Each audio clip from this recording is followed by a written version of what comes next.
I'm gonna show you how easy it is to use this jar opener. If you have a jar that's stuck, that will not open, and I don't have that problem too much, but my wife may struggle a little bit with open jars, so I bought this right here. As you can see, this one been beat on, so we've been having problems getting this open.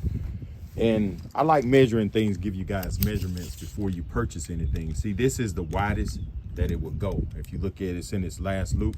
So if we measure right across here, it's right at 4.5 inches.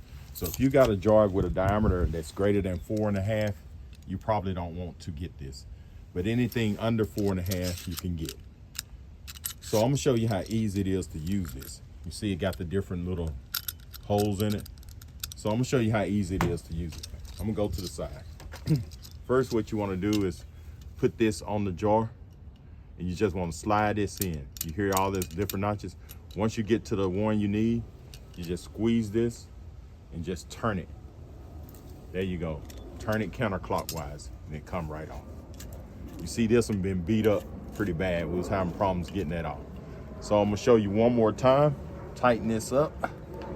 What you wanna do is take this and you wanna slide it. You see how it's popping in those different loops. Once it hits the last one, you just squeeze it and then turn it counterclockwise and it comes right off. It's that easy. So this is what it looks like. And this is a good tool to have around the house, especially if you're having problems opening cans, or maybe you have arthritis or something, or you just want to do it the easy way. Just get one of these. All right, thanks for watching.